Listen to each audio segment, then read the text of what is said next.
بسم اللہ الرحمن الرحیم۔ السلام علیکم۔ میری جرابیں کہاں ہیں؟ جاہل عورت کہاں پر رکھ دی ہیں؟ اندر کمرے سے شاہد کی آواز آئی۔ عائشہ جو اپنے بیٹے ہادی کا ٹفن پیک کر رہی تھی، مصروف سے انداز میں بولی، بیڈ کے سائڈ پر ہی تو رکھے تھے، کمینی عورت دیکھ لیا نہیں ہے؟ جلدی سے آ کر ڈھونڈ دو، مجھے دیر ہو رہی ہے۔ اس دفعہ شاہد کی آواز میں جھنجھلاہٹ تھی۔ عائشہ نے ہادی کا ٹفن اس کے بیگ میں ڈالا اور کمرے میں آ گئی۔ دیکھا تو سامنے ہی جرابیں رکھی تھیں۔ اس نے جرابیں شاہد کے ہاتھ میں پکڑائی اور باہر آ کر شاہد کا ٹفن پیک کرنے لگی۔ شاہد کے ٹیبل پر آنے سے پہلے ان کا ناشتہ لگ گیا تھا۔ وہ تیار ہو کر کمرے سے باہر نکلے، اخبار پڑھتے ہوئے ناشتہ کیا اور پھر اپنا بیگ اٹھا کر آفس چلے گئے۔ ہادی پہلے ہی اسکول جا چکا تھا، اب عائشہ گھر میں بالکل اکیلی تھی۔ وہ آہستہ قدموں سے چلتی ناشتے کی ٹیبل تک آئی، جہاں پلیٹ میں شاہد کا بچا ہوا ناشتہ رکھا تھا۔ وہ ہر روز شاہد کے چھوڑے ہوئے ناشتے کے ساتھ ایک کپ چائے کا پی کر کام کرنے لگ جاتی تھی، لیکن آج اس نے شاہد کی پلیٹ کو چھوا تک نہیں تھا۔ وہ کرسی پر خاموش بیٹھی تھی اور اس کی آنکھوں سے ٹپ ٹپ آنسو بہہ رہے تھے۔ شاہد کا اسے گالیاں دینا تو ایک عام سی بات تھی، بس اسے بار بار رات میں ہوئی باتیں یاد آتی اور اس کی آنکھیں بھیگنے لگتی۔ شاہد کو کسی بزنس پارٹی میں جانا تھا، وہ بھی فیملی کے ساتھ، مگر وہ اکیلے جا رہے تھے۔ پاپا، آپ ماما کو بھی ساتھ لے جائیں نا، میری دوستوں کے پاپا ماما ساتھ جاتے ہیں، ہادی نے کہا تو شاہد بولے، بیٹا تمہاری ان کی ممیاں پڑھی لکھی ہیں، انہیں پتہ ہے کس جگہ کس طرح رہنا ہے۔ اب اگر میں تمہاری ماما کو ساتھ لے کر جاؤں گا تو میری تو بے عزتی ہو جائے گی۔ آپ کی ماما کچھ پڑھی لکھی ہوتی تو ضرور لے جاتا، یہ تو بالکل جاہل گوار سی ہے۔ شاہد کے لہجے میں ہمیشہ کی طرح عائشہ کے لیے بے عزتی اور حقارت تھی، اور شاید عائشہ کو بھی اب اس کی عادت ہو گئی تھی، لیکن آج ہادی کے سامنے شاہد کا اس طرح اس کے بارے میں باتیں کرنا اسے بہت دکھی کر گیا تھا۔ عائشہ کا بالکل ان پڑھ ہونا اس کی زندگی کی اتنی بڑی کمی بن جائے گی، اس کا احساس اسی شادی کے بعد ہوا، جب بات بات پر شاہد اسے جاہل ان پڑھ ہونے کا طعنہ دینے لگے تھے۔ ہر بار اس کا مذاق بنتا، جیسے ان کی عادت سی بن گئی تھی، اور وہ بھی آنکھوں میں آنسو بھرے چپ چاپ خود کو ذات پر شاہد کی زبان اور لہجے سے لگنے والے زخم سہتی رہتی۔ وقت گزرنے کے ساتھ اسے عادی ہو جانا چاہیے تھا، لیکن وہ نہیں ہو پائی تھی۔ ہر دفعہ جب شاہد اس پر طنز کرتے یا پھر اس پر ہنستے تو اس کی آنکھیں بے ساختہ ہی بھیگ جاتی۔ وہ سوچتی کہ آخر شاہد نے اس سے شادی ہی کیوں کی۔ اس کی تعلیم کے بارے میں تو شادی سے پہلے ہی اس کے گھر والوں نے سب کچھ بتا دیا تھا، نہیں اعتراض تھا تو وہ شادی سے انکار کر دیتے۔ اس وقت خوشی سے قبول کر لیا تھا، لیکن مرد کو شاید عورت کو نیچا دکھانے میں ہی خوشی ملتی ہے، خود سے کمتر ثابت کرنے میں تسکین محسوس ہوتی ہے۔ شاہد جب ہادی کے سامنے اس پر ہنستے تو وہ شرمندہ ہو جاتی، اپنی اولاد کے سامنے اپنی بے عزتی برداشت نہیں ہوتی۔ آپ ہی کہاں ہیں آپ؟ نوری کی آواز سن کر اس نے جلدی سے اپنی آنکھیں صاف کی۔ کیا بات ہے نوری؟ اس نے چہرے پر مسکراہٹ سجاتے ہوئے کہا۔ نوری بہت خوش نظر آ رہی تھی۔ آپ کو پتہ بھی ہے کل جو آپ نے کھانا بنایا تھا، آپ کے کھانے کی کتنی تعریفیں ہوئی ہیں۔ میں تو کہتی ہوں اب آپ زیادہ سوچے نا اور میری بات مان لو۔ نوری بہت پرجوش نظر آ رہی تھی۔ نوری پڑوس میں رہتی تھی، بہت ہی پیاری لڑکی تھی، اکثر ہی عائشہ سے ملنے آ جاتی تھی۔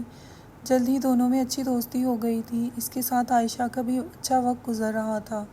نوری کو عائشہ کے ہاتھ کے بنے کھانے بہت پسند تھے۔ وہ اکثر اپنے گھر لے جاتی اور اپنے بھائی کو کھلاتی۔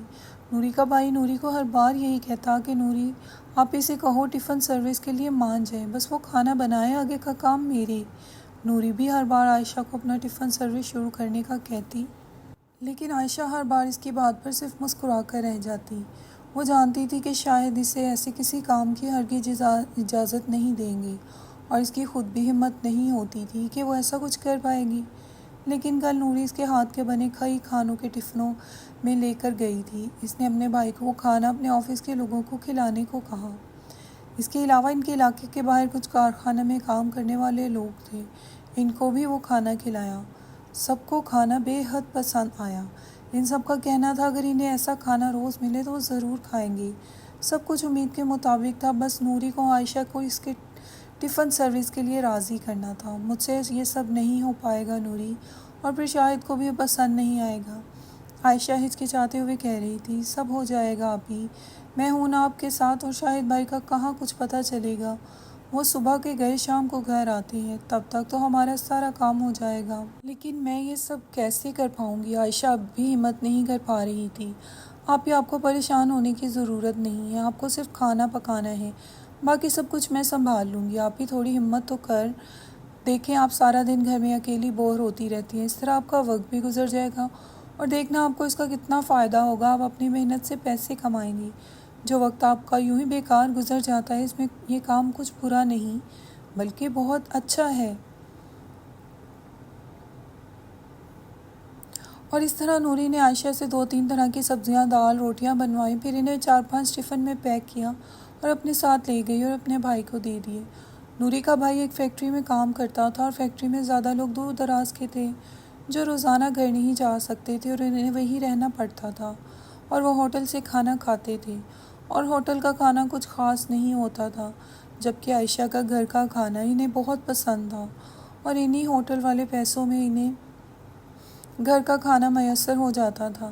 اگلے روز 8 ٹفن بنائے، اسی طرح دن گزرنے کے ساتھ ٹفن کی تعداد بڑھنے گئی۔ عائشہ کو اب وقت واقعی اچھا لگنے لگا تھا۔ روز شاہد اور ہادی کے جاتے ہی وہ کھانا پکانے لگتی۔ نوری پوری طرح اپنے کام میں سرگرم تھی، اس نے گھر کا کھانا نام سے پرچے بھی چھپوا لیے تھے، اور اب انہیں فون پر آرڈر بھی ملنے لگے تھے۔ نوری کے بھائی نے ایک لڑکا بھی رکھ لیا تھا جو اس کے ساتھ کھانے کی ڈیلیوری کرتا تھا۔ وقت گزرنے کے ساتھ گھر کا کھانا مشہور نام بنتا جا رہا تھا۔ نوری نے عائشہ کو بہت کچھ سکھا دیا تھا، کسٹمر سے ڈیل کرنا، حساب کتاب کرنا، سب سیکھ گئی تھی۔ اب اس کے اندر کا ڈر ختم ہو گیا تھا، مگر ابھی شاہد کو اس بات کا کوئی علم نہیں تھا۔ شاہد کے گھر آنے میں سب کام ہو جاتے تھے۔ ایک دن عائشہ شاہد کے لیے ایک ٹیبل پر کھانا رکھ رہی تھی۔ شاہد کسی سے فون پر بات کر رہے تھے، یار ہماری تمہارے جیسی قسمت کہاں، اب تو بھابھی اور تم دونوں مل کر کماؤ گے، مہنگائی کے اس دور میں دونوں کماؤ یہ تو بہت ہی اچھا گزارا ہوگا۔ شاہد کا دوست کہنے لگا، یار مجھے اللہ پاک ایم اے پاس بیوی دی ہے، پہلے تو میں اس کی جاب کی کوشش کرتا رہا مگر جاب نہ ملی، اب میں نے اسے ایک اچھی سی بوتیک بنا دی ہے، پڑھی لکھی ہے، بہت اچھے سے چلا رہی ہے، تم بھی بیوی کو ایک بوتیک بنا کر دے دو۔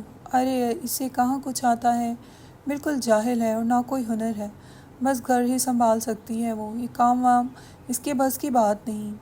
یار پھر تم نے ایسی لڑکی سے شادی کیوں کی؟